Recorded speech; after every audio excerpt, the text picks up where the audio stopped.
فَبِذَلِكَ فَلْيَفْرَحُوا، تمہیں خوش ہونا چاہیے تو قرآن سے ہونا چاہیے. اس کی تفسیر میں مفسرین لکھتے ہیں کہ خوشی نیا گھر بنانے میں نہیں مل سکتی، تھوڑے دن کے لیے. خوشی شادی سے نہیں مل سکتی، خوشی کوئی برانڈڈ کار میں نہیں مل سکتی، خوشی شراب اور نشے میں نہیں مل سکتی. دنیا کی کوئی چیز آپ کو خوشی نہیں دے سکتی. خوشی اگر ڈھونڈنی ہے تو اللہ تعالیٰ نے بول دیا سورہ یونس آیت نمبر 58 فَبِذَلِكَ فَلْيَفْرَحُوا، تمہیں خوشی اگر ڈھونڈنی ہے تو یہ قرآن پڑھنا پڑے گا، قرآن کو سینے سے لگانا پڑے گا، اس پر عمل کرنا پڑے گا، تب جا کر کے تمہیں خوشی اور ہیپینس تمہیں ملے گی.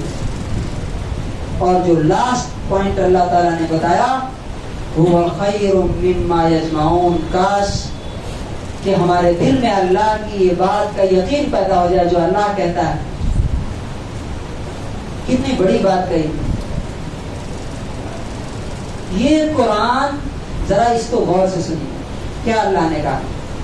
اللہ نے یہ دنیا بنائی، سونا چاندی ہیرے جواہرات سب اسی نے بنائے. لیکن اللہ تعالیٰ کیا کہتا ہے کہ تم جو کچھ جمع کر کے رکھتے ہو لاکر میں، سونے چاندی ہیرے، ان سب سے کہیں زیادہ پریشیس اور قیمتی یہ ہماری کتاب ہے. ایسا کیوں ہے؟ اس لیے کہ دنیا کی ساری چیزیں، تمہاری کمپنی، تمہاری دولت، تمہارا ہیرا، تمہارا سونا یہی رہ جائے گا، اور یہ قرآن تمہارے ساتھ قبر میں جائے گا، تمہارے ساتھ قیامت کے دن کھڑا ہو کر کے اللہ تعالیٰ سے سفارش کرے گا. جو حدیث میں ہے قرآن کہے گا کہ اے میرے مالک، میں نے اس کو ہدایت دی اور اس نے میری ہدایت پر عمل کیا، لہذا میری سفارش قبول کیجیے. اور نبی صلی اللہ علیہ وسلم فرماتے ہیں کہ اس کی سفارش اللہ تعالیٰ قبول کرے گا. اب اگر کوئی یہ قرآن نہیں، یہ باتیں سن کر کے بہت سے لوگ سمجھتے ہیں کہ تو ہر ہفتے ہوتی رہتی، کوئی بڑی چیز نہیں. اگر کوئی بلیو نہیں کرتا کہ یہ کوئی چیز ہے جو اللہ نے کہا ہے، تو اللہ تعالیٰ نے ایک دوسری بات بھی کہی ہے، وہ اس سے زیادہ غور سے سننے کی. سورہ طٰہٰ آیت نمبر 124 میں اللہ تعالیٰ فرماتا ہے وَمَنْ أَعْرَضَ عَنْ ذِكْرِي، جو میری اس کتاب سے، اس گائیڈنس سے ہٹ کے زندگی گزارے گا، اگنور کر دے گا اس کو، تو اللہ تعالیٰ کہتا ہے فَإِنَّ لَهُ مَعِيشَةً ضَنْكَا، اس کی زندگی ہم تنگ کر دیں گے. تنگ کر دیں گے کا مطلب چاہے دنیا اس کے قدموں کے نیچے ہوگی لیکن دل کو سکون نہیں ملے گا، دل کو سکون نہیں ملے گا. میں آج ہی یوٹیوب پہ سن رہا تھا بہت سارے کرسچنس کے بارے میں، قرآن سب کچھ ہے، سکون نہیں، گھر میں بیٹھے ہیں، پنکھے کو تک رہے ہیں، سوچ رہے ہیں کہ سوسائڈ کر لیں. اچانک قرآن کسی نے دیا تھا، وہ بک رکھ رہا تھا، وہ کتاب گری نیچے اور اس میں ایک پیج کھلا. اس پیج میں یہ لکھا ہوا تھا اگر یہ کتاب اللہ کے سوا کسی اور کی ہوتی تو اس میں بہت سارا کنٹرڈکشن پاتے، ٹکراؤ پاتے. اس ایک آیت نے اس کو ہدایت کی طرف لے کر کے چلی گئی اور اس کو اسلام کی دولت نصیب ہوئی. ہم نے پورا قرآن سن لیا رمضان میں، ہماری زندگی میں کیا چینجز آئے، کیا تبدیلیاں آئی. کتنے بار ہم نے قرآن پڑھ کے رویا. نبی صلی اللہ علیہ وسلم اور صحابہ کرام قرآن پڑھتے تھے تو بے ہوش ہو جاتے تھے، روتے روتے ان کی داڑیاں بھیگ جاتی تھی. ہم نے کتنے بار رویا. ایک آیت سنتے تھے اور اسی وقت اس کو امپلیمنٹ کرنے کے لیے کھڑے ہو جاتے تھے. تو اللہ تبارک و تعالیٰ نے فرمایا کہ جو شخص میری نصیحت سے منہ موڑے گا، قرآن پہ عمل نہیں کرے گا، قرآن کو اپنی زندگی کے لیے گائیڈ بک نہیں بنائے گا، تو ہم اس کی زندگی تنگ کر دیں گے، اسے ٹینشن، ڈپریشن، اینزائٹی اور دنیا کی تمام بیماریوں کا مرکز اور سینٹر بنا دیں گے، کہیں سے اس کو علاج اور سکون نہیں مل سکتا۔ اور اتنا ہی نہیں بلکہ اللہ تعالیٰ نے کہا کہ قیامت کے دن ہم اس کو اندھا بنا کے اٹھائیں گے۔ اندھا بنا کے کیوں اٹھائے گا اللہ تعالیٰ؟ اس لیے کہ ان آنکھوں سے پوری دنیا دیکھا اس نے، لیکن اللہ کی کتاب اس نے کھول کر کے نہیں دیکھی، سمجھنے کی کوشش نہیں۔ میرے بھائیو، یہ پورے خطبے کا اللہ کی باتوں کا اور نبی صلی اللہ علیہ وسلم کی حدیث کا خلاصہ اور کنکلوژن کیا ہے؟ اگر یہ قرآن سننے کے بعد بھی یہ یقین پیدا ہوا، یہ یقین پیدا ہو گیا قرآن سننے کے بعد کہ واقعی دنیا اور آخرت میں ہماری کامیابی کے لیے یہی ایک بک ہے، اور اس کے مطابق عمل شروع کر دیا آج سے، تو اللہ تبارک و تعالیٰ آپ کی زندگی کو آگے بھی آسان کرے گا، مرنے کے بعد اس کتاب کی برکت سے جنت میں پہنچائے گا۔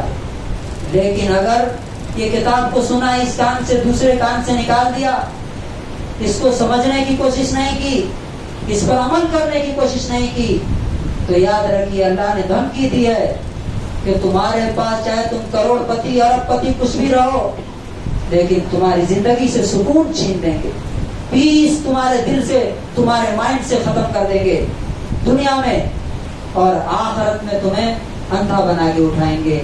کیا اگر ان آیتوں پر کسی کو یقین ہو تو کیا اس کی زندگی میں تبدیلی اور چینجز پیدا نہیں ہوں گے؟ کیا آج سے وہ قرآن کو کھول کر کے اس کو سمجھنے کی کوشش نہیں کرے گا، اس کو پڑھنے کی کوشش نہیں کرے گا؟ آئیے آج سے ہم قرآن کو اٹھاتے ہیں، اپنے سینے سے لگاتے ہیں، اور آج تک ہم نے جو اس کے ساتھ ظلم کیا اس کے لیے اللہ سے معافی مانگے۔ آج ہی ترجمے والا قرآن لائیے اور اس کو کھول کر کے پڑھیے، جہاں نہ سمجھ میں آئے وہاں سمجھنے والوں سے پوچھیے، اس لیے کہ اللہ نے صاف صاف بول دیا کہ یہی دنیا اور آخرت میں کامیابی کا اکیلا، اونلی اور واحد راستہ ہے، اس کے علاوہ کہیں کچھ بھی نہیں۔ اللہ تبارک و تعالی ہمیں اس کتاب کا حق ادا کرنے کی توفیق نصیب فرمائے، اور اس کو سمجھ کر پڑھنے اور اس پر عمل کرنے کی توفیق نصیب فرمائے۔ بارک اللہ لنا ولکم فی القرآن العظیم۔